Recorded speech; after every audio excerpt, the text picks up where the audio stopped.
This series is about my sixth Ford Ranger. I've owned 6 of them over the years, and they were all the same. Long box, V6, fleet.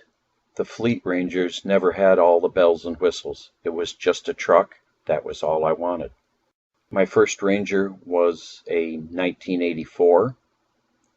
Then I got an 87. Then an 89.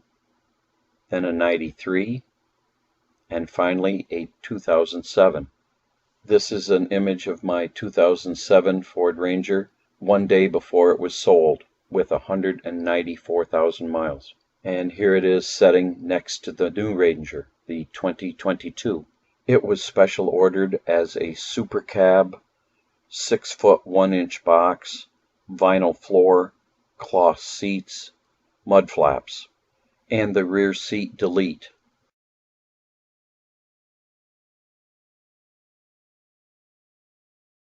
Let me start off by saying that this tailgate seal kit, it's universal. It says that it fits a Ford Ranger, but that's a stretch because of the way the tailgate is designed.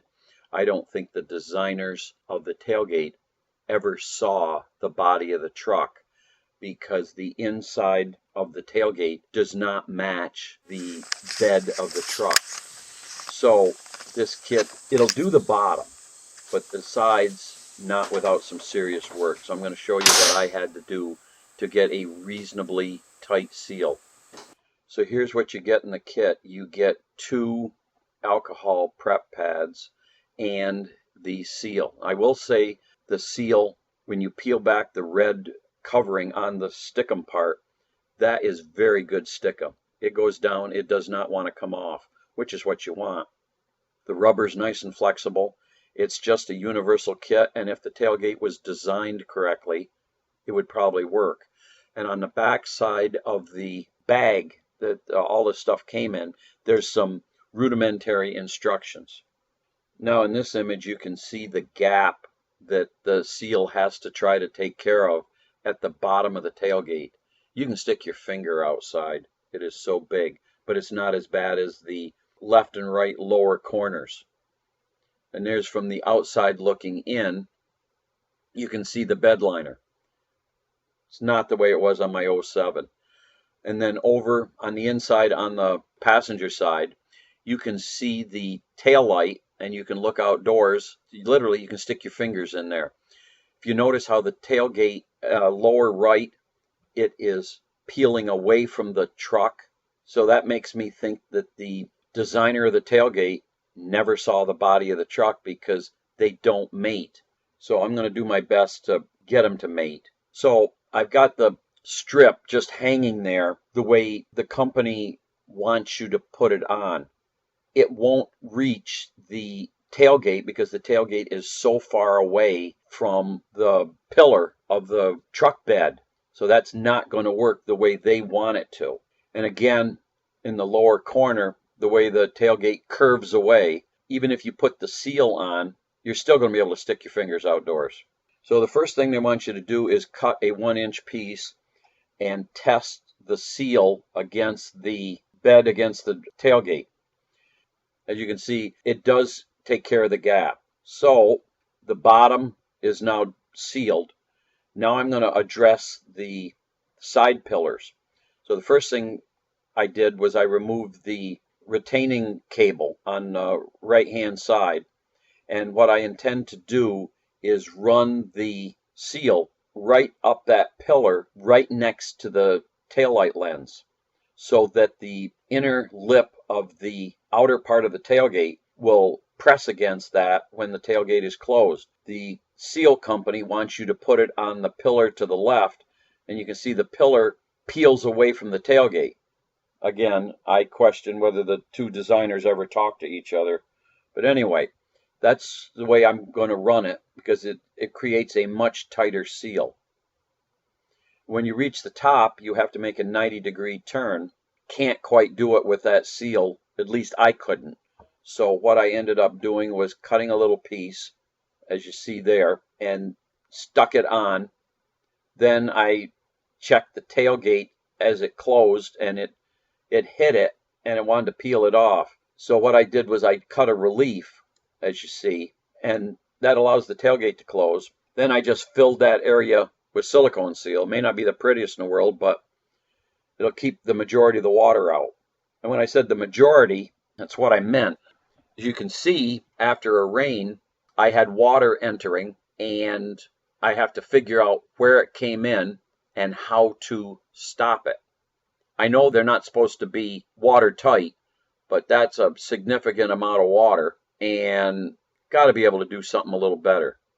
And as I found out in the next rain, I still had water coming in, so I cut another piece of the seal and put it above the little piece that I put in, so that the idea is when the tonneau cover comes down on top of it, it will seal.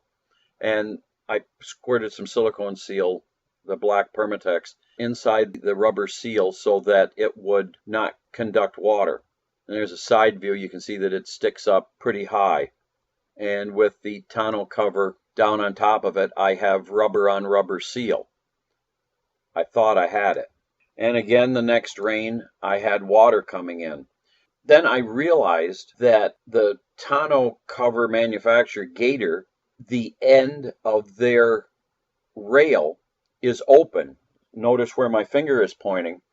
So any water that gets in that channel, if the truck is tail down instead of nose down, the water will not run to the drain tubes. It will run to the back and run out where my finger is pointing. They should tell you to seal that, or they should provide you with a seal.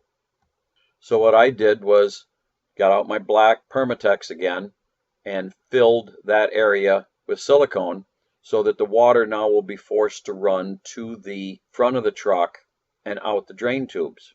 And then I added just a touch of silicone right there so that any water can't get between that seal and the rail. And again, there's one more look at what I've got looking with the tailgate closed and the tonneau cover down. You would think that would work, but it didn't work. The original little piece that I put in, the lower piece, it is below the level of the rail where my finger's pointing. So obviously that was a shortcoming on my part, and I'm going to have to fix that. So I cut a brand new piece, and I'm going to peel the old one off and put the new one on.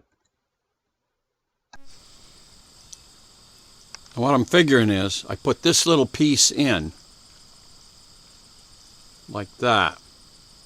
It has to be at the level of this so that the top, when it comes down, will compress that. And then this little bit of cutout is for when the tailgate swings shut. I'm hoping that this time I'm going to get it. And to finish it off, you've got to put a little bit of silicone right there, and then a little bit of silicone right there. And I'm hoping that's going to work. The tailgate compresses it as well as the top, so that should stop the water from coming in and running down that column. In fact, you can see the drips right there where it was coming down. This is an update from 2 weeks in the future. We had an intense rainstorm with winds gusting over 30 miles an hour. And after the rain ended, I went out and checked the back of the truck, and there was no water inside, not a drop. So apparently all that sealing work that I did around the tailgate and the end of the channel of the tonneau cover worked.